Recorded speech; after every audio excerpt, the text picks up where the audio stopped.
Kitchen હું છું મુક્તિ પંડ્યા। આજે આપણે બનાવીશું ફરસાણમાં એટલે કે નાસ્તામાં તમે મહિના સુધી સ્ટોર કરી શકો એવો પતલા પૌવાનો આપણે ચેવડો બનાવીશું, જે તમે અહીંયા મહિનો 2 મહિના સુધી બી સ્ટોર કરી શકો છો અને આ બગડતો બી નથી।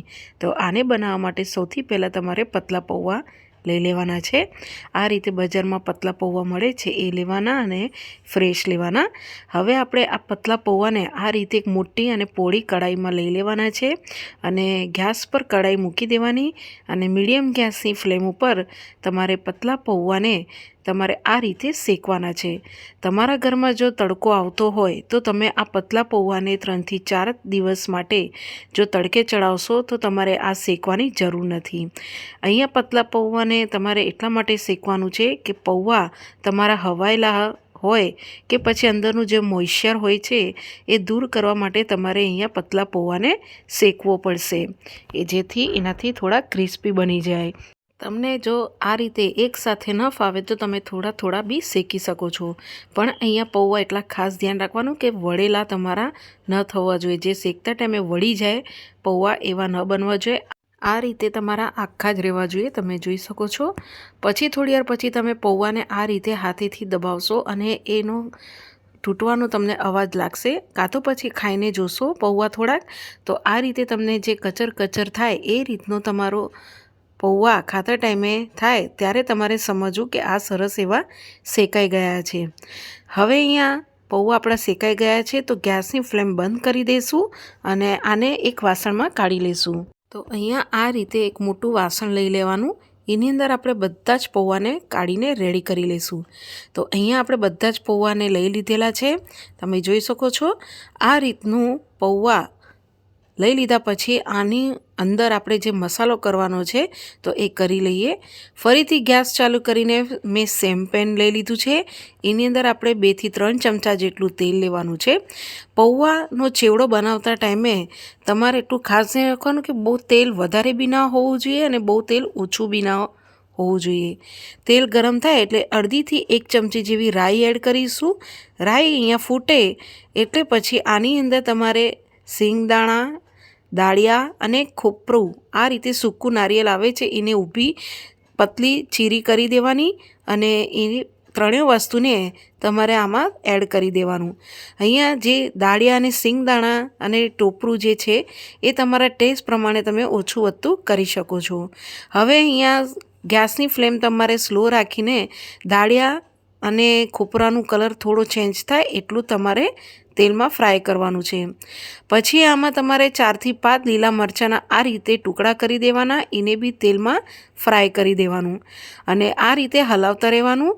થોડી વારમાં તમે જોશો તો ખોપરાનો અને દાળિયાનો કલર તમને થોડો ચેન્જ દેખાશે અને જે મરચાં છે એ સરસ એવા ફ્રાય થઈ ગયા હશે, ત્યારે તમારે આમાં એડ કરવાનું અડધીથી 1 ચમચી જેવું હળદર પાવડર, સ્વાદ પ્રમાણે મીઠું, અડધીથી ઓછું આપણે લાલ મરચું પાવડર એડ કરીશું।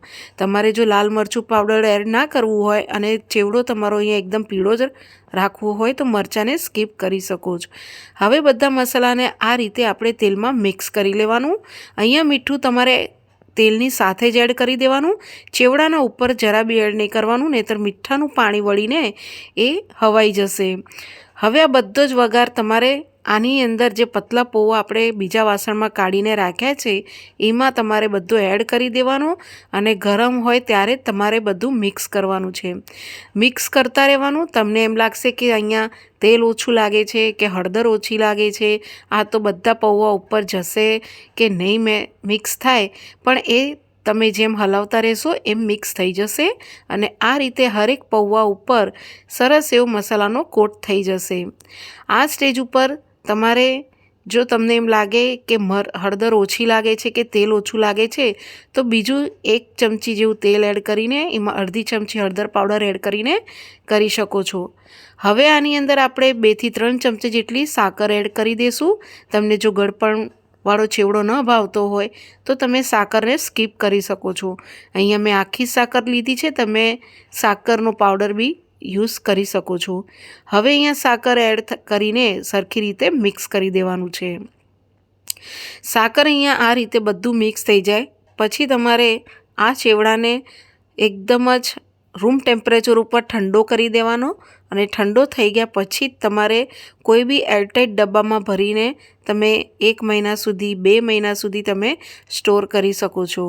તમને જો એમ લાગે કે 4-5 દિવસ પછી બી આ ચેવડો તમને થોડો મોઇશ્ચર પકડીને હવાઈ લો કે ચાવવામાં કુરકુરો જેવું ન લાગે તો તમે આ ચેવડાને આ રીતે તમે સ્લો ગેસ પર શેકીને રેડી કરી લેવાનું, તો ફરીથી એ ક્રિસ્પી થઈ જશે. અને તમે જોઈ શકો છો કે ચેવડો હાથમાં લઈ લીધા પછી જરા બી હાથમાં તેલ તમારું વધારાનું હાથમાં લાગતું બી નથી. અને અહીંયા આપણો ચેવડામાં તેલનું પ્રમાણ પરફેક્ટ છે અને મસાલાનું બી પ્રમાણ પરફેક્ટ છે. તમે આ રીતે પતલા પૌવાનો ચેવડો જરૂરથી બનાવજો. નાની નાની વસ્તુનું તમે ધ્યાન રાખશો તો તમારો ચેવડો અહીંયા એકદમ જ સરસ બનશે.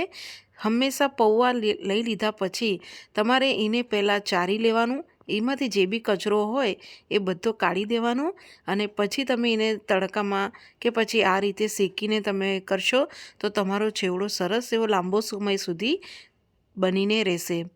તમે આ રીતે જરૂરથી એકવારથી બનાવીને ટ્રાય કરજો, સરસ બનશે. અને તમને જો મારી રેસીપી ગમે તો મારી ચેનલને સબસ્ક્રાઈબ કરજો, બેલ આઇકન પર ક્લિક કરજો, લાઈક કરજો અને તમને મારી રેસીપી કેવી લાગે છે મને કોમેન્ટ્સમાં જરૂરથી જણાવજો. Thank you for watching.